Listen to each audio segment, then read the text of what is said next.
किसी बंदे ने बड़ी कोई सलीब गल च पाई, पादरी साहब सुनाई।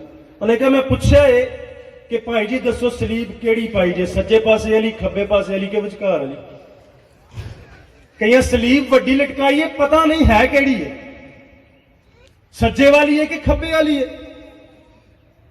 कि विचकार वाली है? क्योंकि विचकार वाले ने क्या ही नहीं कि सलीब गले च लटकाओ, ने कि अपनी सलीब उठाओ। उन्हें क्या ही नहीं कि मेरी गले च लटकाओ,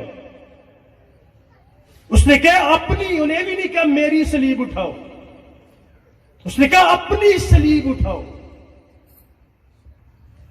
इसलिए गले में डालने से कहीं ज्यादा जरूरी है कि मुझे समझ हो कि मैं किस तरह की सलीब का बोझ लिए हुए हूं।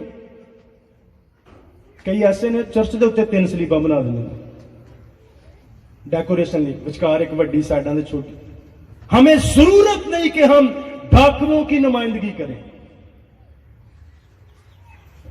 हमें जरूरत नहीं कि हम यीशु मसीह की सलीब के साथ डाकुओं की सलीब की नुमाइंदगी करें। वो सलीब मेरे और आपके लिए फतह का निशान है, पर अगर कोई सलीब उठानी है तो वो मुझे आपको अपनी सलीब उठानी है। गल च सलीब पाई का भी पता होवे